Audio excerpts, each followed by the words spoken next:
Good morning बच्चों। आज हम आगे से स्टार्ट करेंगे। हमने यहाँ तक पढ़ लिया था सारणी तक। इसके आगे से देखो, भोजन के स्रोत, यानी भोजन हमें किन किन से प्राप्त होता है।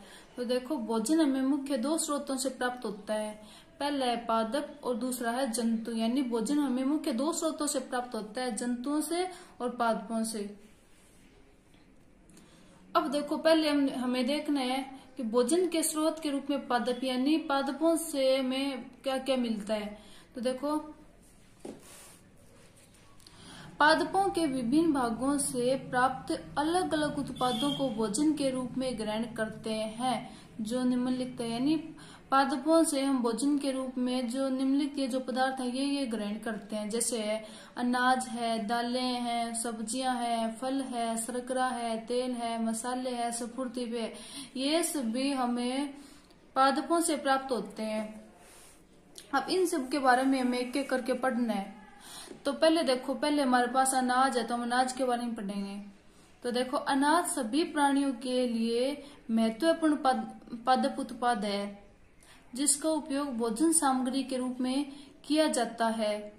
अनाज से अत्यधिक ऊर्जा प्राप्त होती है। ये कार्बोहाइड्रेट के प्रमुख स्रोत हैं। यानी ये जो अनाज है, इससे अत्यधिक ऊर्जा प्राप्त होती है और ये कार्बोहाइड्रेट का प्रमुख स्रोत है, मुख्य स्रोत है ये। उदाहरण के लिए जैसे गेहूं, मक्का, चावल, बाजरा, जौ आदि ये अनाज के रूप में कार्बोहाइड्रेट के प्रमुख स्रोत है। इसके आगे देखना है हमें दालें। तो देखो, दालें, 2 नंबर दालें फलीदार पौधों के बीजों से प्राप्त होती है, जिनका उपयोग भोजन के रूप में किया जाता है। इनमें हमें प्रोटीन प्राप्त होती है। विभिन्न प्रकार की दालें देखो, जैसे चना, सोयाबीन, मटर, मूंग, मोठ, मसूर, अरहर आदि। ये सभी दालें हैं, इनसे हमें प्रोटीन प्राप्त होता है और ये फलीदार जो पौधे होते हैं उनके बीजों से प्राप्त होती है ये दालें। हमने दालों के बारे में पढ़ लिया, सिंपल है ये बिल्कुल भी।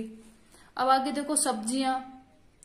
तो पौधों के विभिन्न भागों का सब्जियों के रूप में उपयोग किया जाता है। यानी पौधे के जो विभिन्न भाग है उनका उपयोग सब्जियों के रूप में किया जाता है। जैसे जड़, तना, पत्ती, फल, फूल आदि। यानी विभिन्न जो पौधे होते हैं उनके किसी की जड़, किसी का तना, किसी की पत्ती, किसी का फल, किसी का फूल इत्यादि हम सब्जियों के रूप में उपयोग में लेते हैं।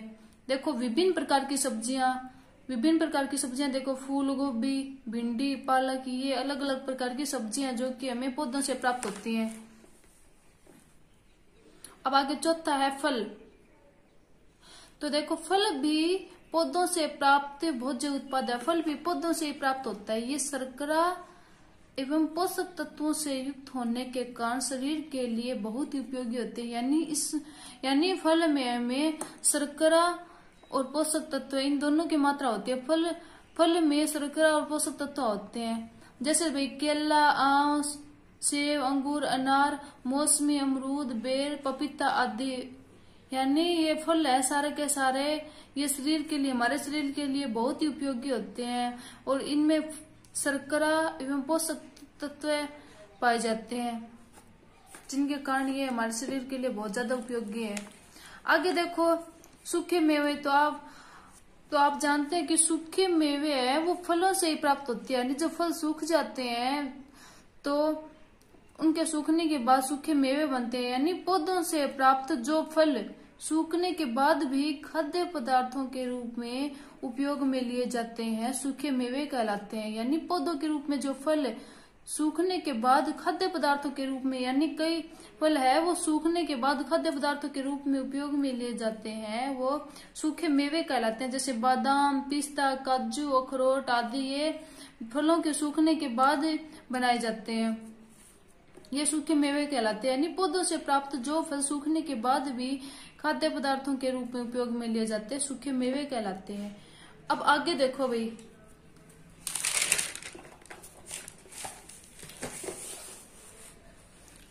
शर्करा। तो हम शर्करा के बारे में पढ़ेंगे आगे। गुड़ एवं शक्कर गन्ने से से प्राप्त होने वाले उत्पाद है, यानी गुड़ और शक्कर है वो गन्ने से प्राप्त होता है हमें। गन्ने के इसी मीठे रस से गुड़ व चीनी आदि बनाए जाते हैं, जो हमारे दैनिक जीवन का एक महत्वपूर्ण भाग है। यानी गुड़ और चीनी है वो यानी मीठे रस से बनाए जाते हैं। मीठे रस से गुड़ व चीनी आदि बनाए जाते हैं, जो कि हमारे दैनिक जीवन का भाग है। यानी जो मीठे पदार्थ है उनको शर्करा बोलते हैं, और ये गुड़ व शर्करा सारे गन्ने से प्राप्त किए जाते हैं। आगे मसाले, तो मसाले हमें पादपों से प्राप्त होते हैं। ये भोजन में अल्प मात्रा में उपयोग में लिए जाते हैं, जिससे भोजन का स्वाद एवं पौष्टिकता बढ़ जाती है। यानी मसाले हैं वो पादपों से प्राप्त होते हैं हमें, और इनका हम भोजन में अल्प मात्रा में यानी कम मात्रा में उपयोग करते हैं, जिससे ये भोजन के स्वाद व पौष्टिकता को बढ़ा देते हैं। जैसे हम हमेशा काम में लेते हैं, जैसे सौंठ, हल्दी, सौंफ, काली मिर्च आदि।